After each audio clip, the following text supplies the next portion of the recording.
Aha, ano pong pangalan ninyo? Jocelyn po. Ay, Jocelyn. Alam mo yung bagyo Yes. ngayon, yung pangalan niya Josie. Nabalita, Hindi po eh. nabalitaan mo na, papasok na daw sa par si Josie ah. Bagyong Josie. So, palayaw po ninyo Josie. Jo lang palayaw ko, At sir. Jo tay buhok, dalom gapunsok. Saan po kayo ngayon, Ma'am Josie?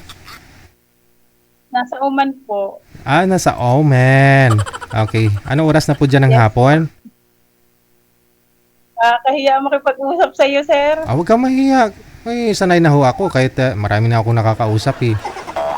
Uya-uya nga. Oo. Taga saan po kayo? Saan po kayo dito sa Pilipinas? Tondo po. Ay, nasa Tondo. Pero ngayon nasa Oman ka. Yes po. Ilang years na po kayo dyan sa Oman?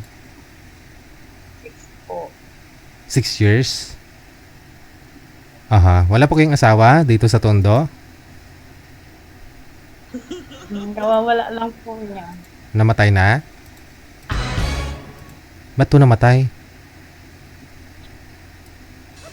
Diabetes. Stroke. Oh, na-stroke. Ilang taon na siya?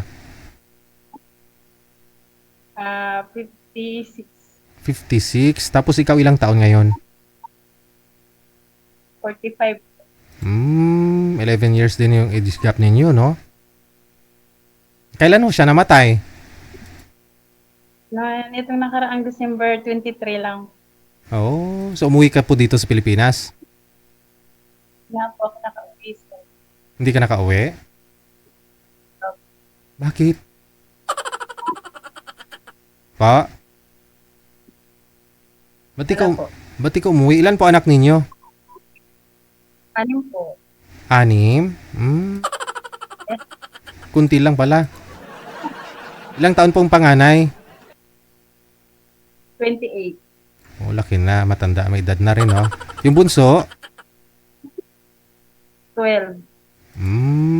So ilan pa ho nag-aaral sa mga anak mo? Yung bunso po, Bunso na lang? grade 8. Okay. Grade 4. Grade 4. Ngayon, gusto mong sumali dito sa Wanted Sweetheart. Bakit? Gusto ko lang po nang may kausap. Kausap. Ito na, nag-uusap na tayong dalawa. Wala po kayong manliligaw? Wala po. Wala? Oo. So anong hanap mo? Gusto mo sa isang lalaki? Yung pwedeng kausap na hindi pala asal. Makakausap na? Hindi pala asal. Yung matinong kausap. Matinong kausap. Ayaw mo nang inaasar ka? Ano ginagawa mo pag maasar ka sa isang tao? Na ano kasi, gusto ko kasi yung sa ngayon, gusto ko kasi yung may kausap na para lang makalimot sa mga makalimot. So, hindi pa naka-move on, no? O saan, kailan po balak mong umuwi dito sa Pilipinas para bisitahin naman punto di mister mo? Malapit na po. Ngayong December, babakasyon po kayo? Ayun, no? Timing, December, no? Baka nanonood si mister mo. Si mister mo. Ay, mga anak mo, ano mensahe mo sa mga anak niyo po, ma'am? Baka may magbigay ho doon ng link doon ng live natin sa mga anak mo. Alam po nila. Alam po nila na sumali ka din eh. Apo. Ay, ganoon. Payag naman po sila na magkaroon na po sila ng bagong tatay. Hindi naman sa tatay. Okay. Sige. Kasi nga, kausap lang muna. Hanap mo, no?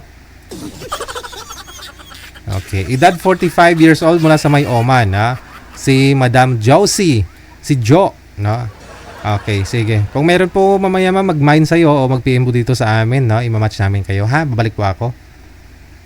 Okay. Okay. Inom maraming tubig saka umihi na. Relax ka muna dyan. Uminom ka na maraming tubig tsaka umihi. Kausap ang hanap. Ayaw pa mag-asawa para makalimot sa nakaraan. Yung bangungot na nangyari sa kanyang buhay dahil namatay ang asawa. Hindi man lang siya nakauwi. Anim ang anak. Isa na lang ho ang nag-aaral.